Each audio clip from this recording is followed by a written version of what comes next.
Bonjour, je m'appelle Amélie Pelchat.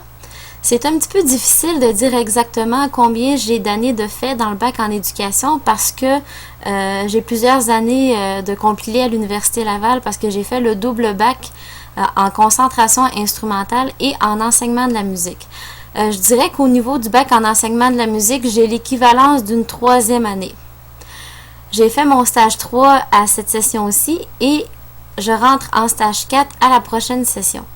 Et je suis très heureuse d'avoir fait mon cours de pédagogie et informatique musicale avant de rentrer en stage 4 parce que c'est un cours que j'aurais pu choisir de faire après mon stage 4. Et je suis très heureuse de l'avoir fait avant parce que j'ai appris énormément et ces apprentissages-là vont me servir tout au long de ma carrière et de mon stage aussi, j'en suis certaine. Donc, je ferme ma caméra et je vous présente un survol de ma session. Pour débuter, retournons au tout début de la session où une des premières choses que nous avons appris dans ce cours était de faire une capture d'écran. Alors moi, j'ignorais totalement comment faire des captures d'écran. Je vais vous présenter différents travaux que j'ai pu faire grâce aux captures d'écran. Donc, ici, nous voyons mon bureau. Dans mon bureau, j'ai installé une section enseignement que j'ai divisée en deux groupes primaires et secondaires. Ensuite, le niveau primaire, je l'ai divisé, ici on le voit, en premier cycle, deuxième cycle et troisième cycle. Et le secondaire que j'ai divisé en deux cycles. Alors, à mesure que je vais produire des activités, je vais pouvoir les mettre dans mon dossier enseignement. Alors, c'est très utile d'avoir un dossier enseignement dans son ordinateur pour débuter. Ensuite, toujours grâce aux captures d'écran, j'ai fait un procédurier. Alors, je trouve que c'est très utile pour les élèves un procédurier parce qu'en plus des consignes, ils ont les images et ils savent où ils doivent aller et qu'est-ce que c'est censé donner sur leur écran d'ordinateur. Alors ici, mon procédurier d'Audacity, je prends une trame sonore et je la change de hauteur. D'ailleurs, avec Audacity, on peut faire toutes sortes d'effets, on peut changer toutes sortes de choses au niveau d'une trame sonore, au niveau d'une chanson. Alors, c'est très utile. Des fois, si on a une activité de chant choral ou quelque chose comme ça, moi, c'est quelque chose que j'aimerais bien essayer durant mon stage, d'avoir une petite chorale. Donc, c'est très utile quand on a besoin de faire des modifications au niveau de la musique. Ensuite, lorsqu'on veut faire une activité informatique avec ses élèves, qu'on veut les amener au laboratoire d'informatique pour leur faire essayer, peu importe le logiciel, il faut toujours avoir une liste de vérification des choses qu'il faut regarder parce que un petit pépin en cours de route, c'est vraiment tannant. Donc, si on fait une liste de vérification et que c'est une bonne liste, qu'on vérifie toutes les choses, il faut faire beaucoup d'essais. C'est beaucoup de temps à investir, mais ça peut être très, très intéressant pour les élèves de les amener au laboratoire d'informatique. Donc, la liste de vérification est toujours très utile à avoir pas trop loin. Ensuite, poursuivons avec un petit quiz. J'ai fait un exemple de question qu'on pourrait retrouver dans un quiz. En plus de la capture d'écran, je me suis rendu compte qu'on pouvait choisir juste une petite partie de l'image. Donc, on appelle ça rogner une image. C'est ce que j'ai fait pour avoir mes clés de sol ici. Donc, j'ai fait des captures d'écran et sur mes captures d'écran, j'ai pu rogner l'image que je voulais. Et je savais pas qu'on pouvait faire ça. Donc, c'est sûr que moi, j'ai pris avec mon logiciel d'écriture qui est Sibelius. Mais ça peut se faire à partir de n'importe quel logiciel. Alors, c'est très intéressant de pouvoir faire des petits quiz comme ça pour ses élèves. Ensuite, nous avons dû créer une partition avec des doigtés de flûte. Moi, mon logiciel d'écriture, c'est Sibelius, comme je l'ai mentionné tout à l'heure. Mais je ne savais pas que dans Sibelius, je pouvais inclure des images. Alors, j'ai été chercher des images de doigtés de flûte et j'ai placé mes doigtés de flûte en bas de chaque note de la partition. Comme ça, si l'élève a un blanc de mémoire, eh bien, il va pouvoir voir sa note directement, son doigté, c'est-à-dire directement inscrit en bas de sa note, au lieu de dire, bon, ben, c'est quelle note sur ma partition, ok, je vais aller la chercher dans ma feuille de doigté, et là, on perd beaucoup de temps. Tandis que si il a son doigté directement sur sa feuille, eh bien c'est plus facile d'aller voir quel doigté il doit faire pour obtenir la note. Ensuite, nous devions produire un morceau de musique avec des boucles. Ça va être un petit peu difficile de vous montrer le logiciel que j'ai utilisé puisque j'ai un iPad. Alors moi, je l'ai utilisé sur mon iPad, j'ai utilisé le GarageBand. Alors étant donné que mon ordinateur est un PC, ça va être un petit peu difficile de vous montrer. Sauf qu'avec le iPad, quand on utilise GarageBand, moi je me demandais si j'allais être capable de le transférer de Mac à PC et on pouvait l'envoyer par courriel. Et je me suis rendu compte que quand on l'envoyait par courriel, il se transformait en MP4. Alors, j'ai pas eu trop de difficultés à le lire avec mon ordinateur portable qui est un PC. Donc, j'étais très heureuse. Alors, je vous fais écouter un petit bout de qu'est-ce que ça donnait. J'ai mixé quelques boucles ensemble pour faire mon morceau.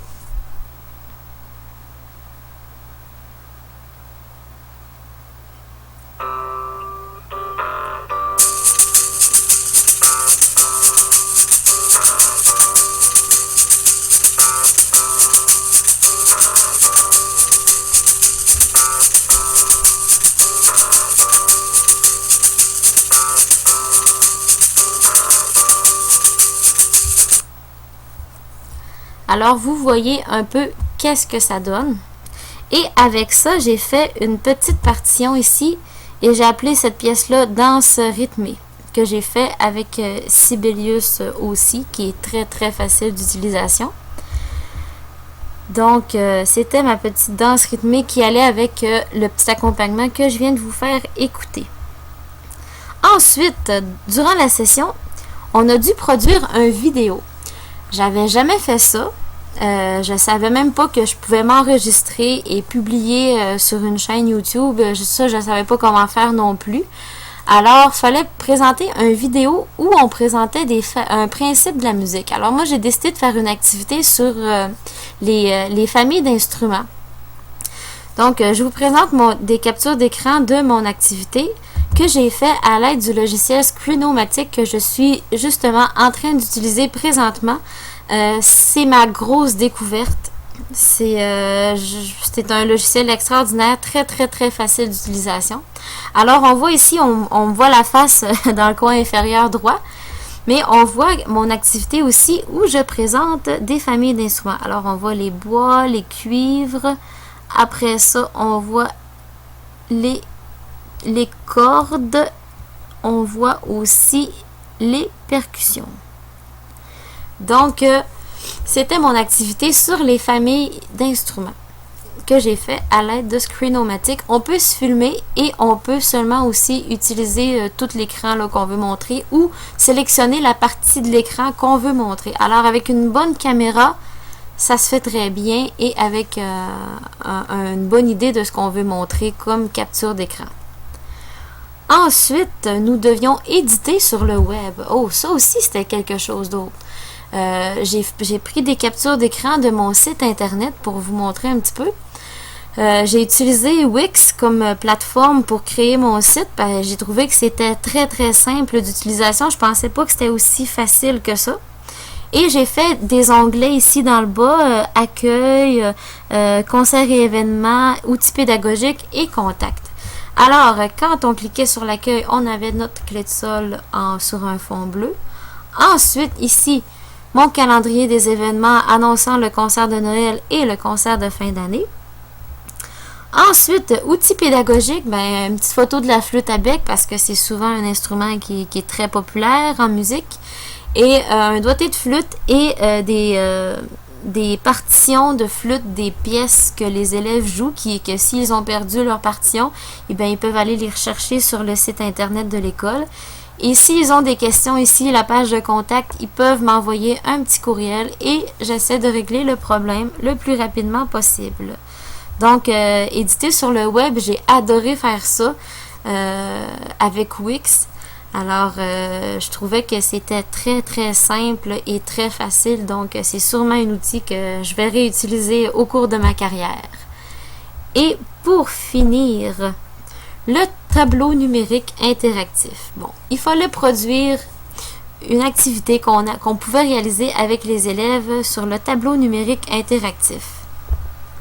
On voit ici que j'ai fait des captures d'écran de mon activité. Il y avait 3 volets. Ici, j'avais des questions. On cliquait sur le petit haut-parleur. On avait un son d'instrument. Il fallait trouver quel était le son d'instrument. Et quand on avait 3 choix de réponse, et quand on avait une idée, il suffit de prendre le petit rectangle jaune et de glisser sur la flèche pour avoir la réponse. Alors ça, c'était les 2 premières questions de mon premier volet. Ensuite, j'avais fait un vrai ou faux ici. Alors, ma question était vrai ou faux, le piano est un instrument à cordes. Alors, j'avais mis A pour vrai et B pour faux. Alors, quand on tassait le petit rectangle jaune du côté de la flèche, eh bien, on voyait que la bonne réponse était le A. Et voilà pour le deuxième volet. Pour le troisième volet, j'ai mis des instruments avec des lettres et j'ai mis une couverture. Et là, je demandais de mettre seulement les cuivres sur la couverture. Alors, une fois qu'on a mis les cuivres sur la couverture, les lettres restaient en haut de l'écran. Alors, les lettres vides étaient mes réponses. Alors, j'avais juste à tasser le petit rectangle pour voir les bonnes lettres à avoir. Donc, voilà pour mon activité. Alors, vous voyez, ici, j'avais tassé le petit rectangle et il y avait les bonnes lettres pour nous montrer qu'on avait effectivement les bonnes réponses. Alors, c'est à peu près ce que j'ai vu de toute ma session. Ça fait pas mal le tour des travaux, des activités qu'on a eu à faire, des choses nouvelles que j'ai apprises. Je suis très, très, très heureuse de mes apprentissages. Je peux terminer un petit peu plus haut sur le schéma, étant donné que je suis partie très, très basse. J'ai adoré mon cours. Je trouve que j'ai appris plein de choses très, très utiles. Ce cours-là devrait être offert à tous les enseignants qui enseignent présentement. Je suis sûre que ça serait très, très profitable pour plein de personnes et pas juste en enseignement de la musique, mais j'ai trouvé que ce cours était vraiment extraordinaire. Alors, merci beaucoup Brigitte-Louise pour toute la belle session qu'on a passée et je vous remercie d'avoir regardé ma capsule. Au revoir.